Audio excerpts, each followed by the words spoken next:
Друзья, приветствую вас на своем канале Словения с Хельга White. И перед тем, как мы начнем обсуждать с вами новости уходящей недели, призываю вас подписаться на мой канал, поставить лайк этому видео, который очень помогает продвижению моего канала. И поделитесь своим ценным мнением в комментариях.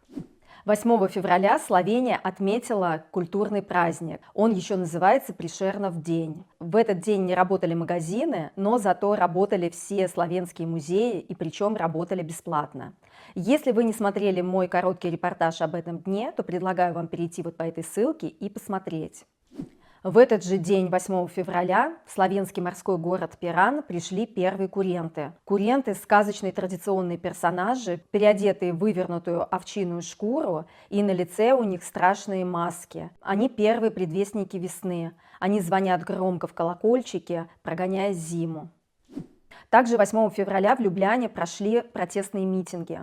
Словенские студенты вышли поддержать сербских студентов, которые протестуют с ноября 2024 года. Напомню, что в ноябре 2024 года в сербском городе Нови Сад обрушился бетонный козырек железнодорожного вокзала, унеся жизни 15 человек. Сербские студенты требуют наказания виновных, отставки своего правительства и улучшения условий обучения в университетах. Словенские студенты собрались 8 февраля перед сербским правительством и в 11 часов 52 минуты открыли свой митинг минуты молчания в память о погибших студентах в Нови Саде. На митинг собралось более 1000 человек. Словенские студенты предъявляют претензии люблянскому мэру Зорану Янковичу за то, что он отправил письмо поддержки сербскому президенту Александру Вучичу. Словенские студенты требуют, чтобы Зоран Янкович извинился перед сербскими студентами. Недопустимо, чтобы словенское правительство поддерживало тоталитаризм. На митинге было много плакатов, написанных кириллицей. Зоран Янкович в свое оправдание сказал, что письмо в поддержку сербского президента он написал от своего личного имени. И так как у нас в стране свобода слова, он имеет право выражать свое личное мнение. Мне кажется, что мэр Зоран Янковича в этой ситуации не прав, так как он является действующим мэром города. И даже если он написал письмо от своего имени, все равно оно рассматривается как политический акт. Митинг прошел мирно, студентов никто не разгонял, и им даже позволили оставить плакаты со своими требованиями перед зданием правительства. Студенты заявили, что если мэр города Зоран Янкович не извинится перед протестующими, то они усилят свое давление и протесты будут продолжаться. Одним из самых посещаемых туристами мест Словении является Великопланина. Плато, на котором располагаются знаменитые пастушьи домики с потрясающими видами на Камнишко-Савинские Альпы. Но мало кто знает, что под землей сказочных пастбищ скрывается совершенно иная, дурно пахнущая история. На плато Великопланина находится огромное количество пастушьих домиков,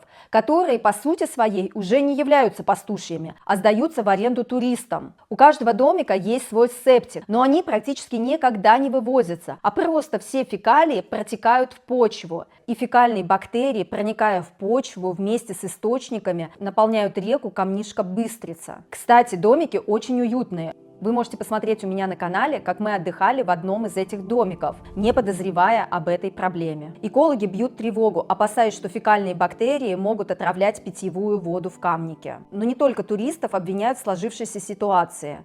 В этом также виноваты и коровы, пасущиеся на планине, которые утрамбовывают почву, почва становится невероятно твердой, и в итоге дождевая вода не впитывается в почву, а стекает водопадом вниз, наполняя реки и становясь причиной наводнений.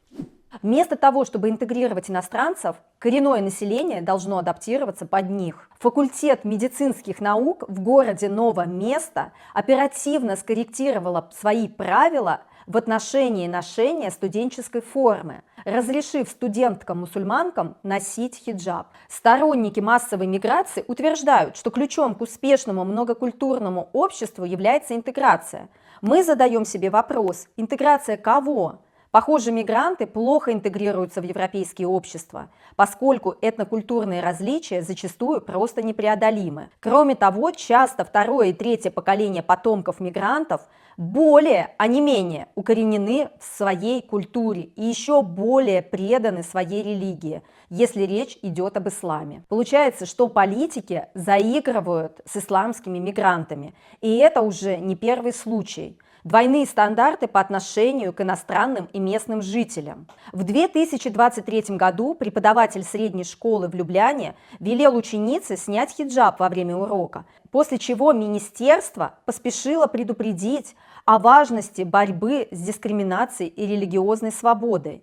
Судя по всему, иностранцы в Словении имеют большие привилегии, поскольку на них не распространяются общие правила. Давайте также вспомним протесты и возмущения, которые подняла исламская община в прошлом году, когда начальная школа Жалец объявила, что больше не будет адаптировать свой рацион питания к религиозным требованиям. А как обстоят дела в других странах Европы? Например, во Франции, в некоторых частях Германии, а также в некоторых школах Бельгии, Австрии, Нидерландов и Дании ношение хиджабов запрещено. Мне кажется совершенно нелогичным, когда европейское общество начинает менять свой уклад, свои правила под религиозные требования мигрантов. Мне кажется, что мигранты, наоборот, должны менять уклад своей жизни, подстраиваясь под правила той страны, в которую они приняли решение переехать. В чем тогда был смысл их миграции? Со своими правилами и со своим укладом жизни они могли прекрасно и дальше жить в своей стране. Зачем они выбирают для своей жизни европейскую страну, пытаясь Европе навязать свои правила жизни? Я опасаюсь, что данная ситуация может привести к расколу европейского общества. Ведь когда люди живут анклавами, не ассимилируясь, это может приводить к религиозным и бытовым конфликтам. А что вы думаете об этой ситуации? Делитесь, пожалуйста, своим мнением в комментариях. В социальных сетях распространилось видео драки между двумя учениками начальной школы в городе Изола. Группа учеников создала клуб для организации драк перед зрителями за деньги. Это просто какой-то бойцовский клуб организовался у нас в Словении в начальной школе. Я ни в коем случае не призываю вас делать ставки на школьников. Сейчас власти ведут расследование и пытаются призвать виновных к ответственности. В свою очередь, руководство школы заявило, что они не имеют отношения к этой организации и не делали ставки на детей, а также не несут ответственности за детей вне стен школьного заведения.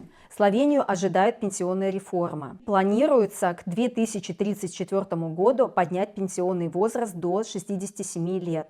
Напомню, что сейчас пенсионный возраст в Словении как для мужчин, так и для женщин составляет 65 лет. И в конце традиционно новости погоды от Алисы. Алиса, какая погода будет в Любляне в понедельник днем? Завтра днем в Любляне от +2 до +6 пасмурно. Спасибо, Алиса. Для хорошего человека ничего не жалко. Друзья, на этом мои новости подошли к концу. Не забывайте, пожалуйста, подписываться на канал, ставить лайки и делиться своим ценным мнением в комментариях. Пока-пока, до новых встреч!